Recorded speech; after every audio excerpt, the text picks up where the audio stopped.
Hello, welcome back to the channel. Today, the garage door is firmly closed behind me. Let's get cracking on what's been happening with the kitchen. If I just briefly spin the camera around, you will see quite a lot has changed on the outside. So let's have a look. So the new door and window have been fitted, and we have screwed some, it's only 40mm insulation board onto the outside, because tonight it's going to be about 4 degrees and I'm really not looking forward to that. As for what's happened in the room, let me take you back through a few photos.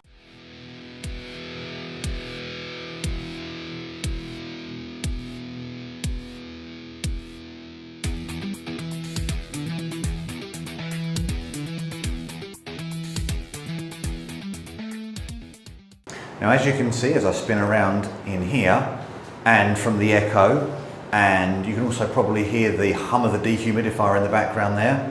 There's been a lot of changes in the actual room. So let me just take you back to the very beginning and how I got here.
If you remember our friend the Applejack green paint with a little bit of blue dotted around, this wall is about all that's left of the original colour scheme in the room. Everything else has been more or less stripped back in a lot of places to bare brick.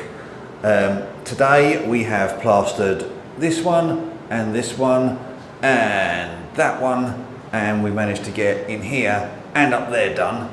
And tomorrow we've got that one and that one, which also encompasses that, and then the back wall, and then the whole room is plastered.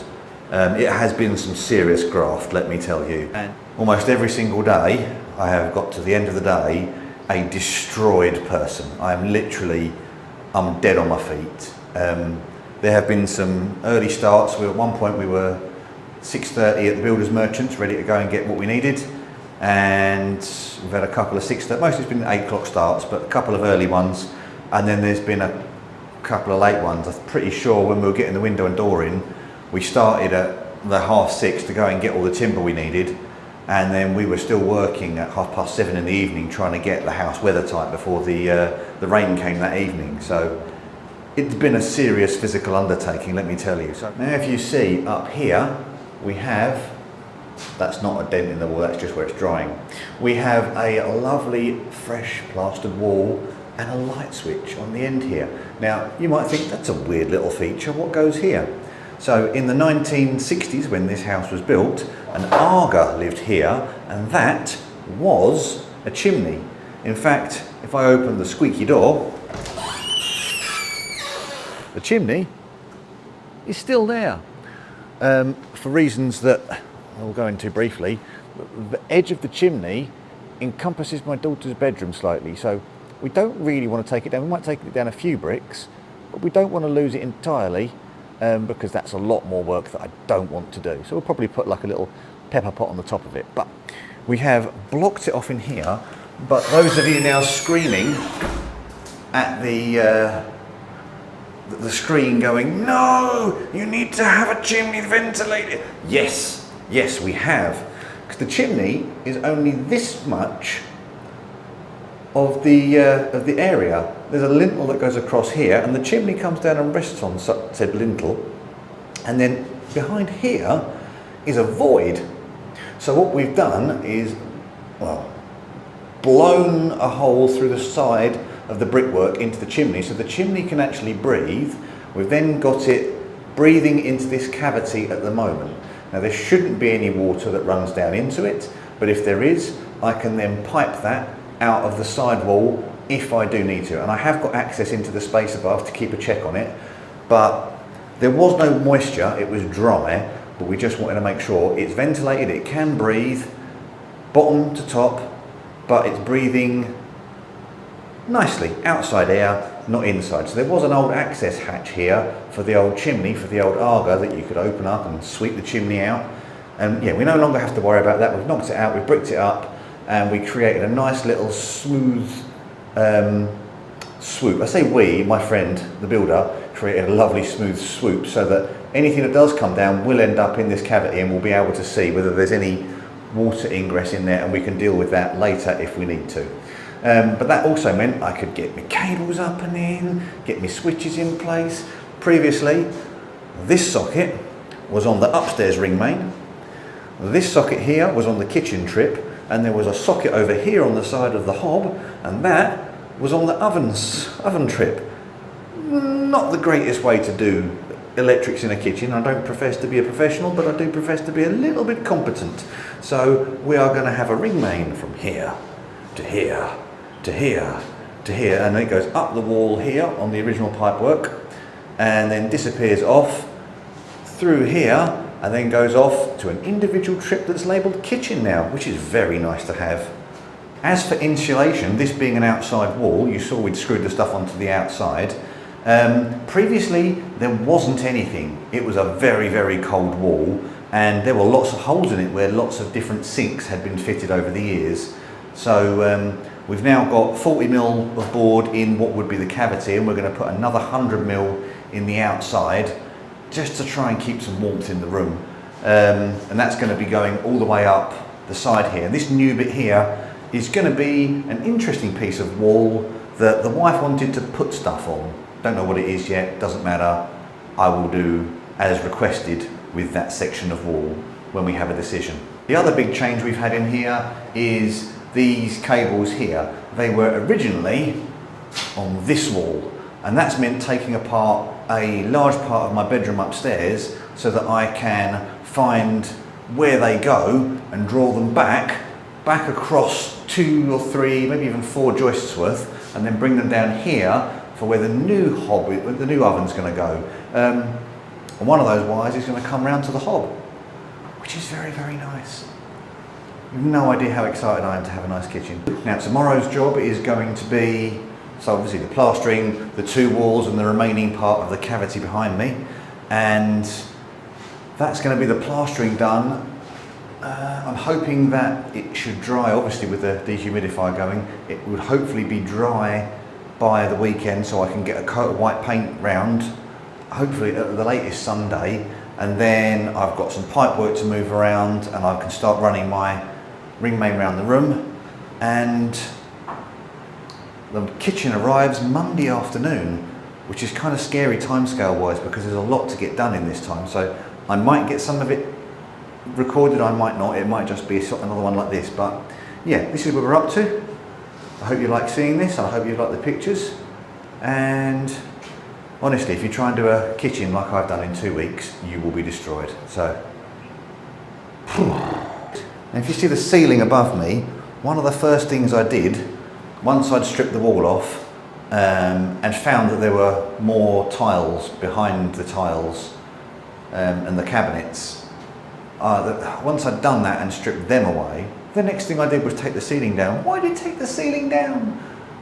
Partly because I knew I would need access for cabling and for piping, and the old ceiling was only 9mm board and it transmitted quite a lot of noise upstairs. And again, with my daughter's bedroom above here, I would much rather have something a bit safer. So I've got 2 layers of fireboard here, and we did recess it into the walls so it is as secure as it could be were there to be a fire.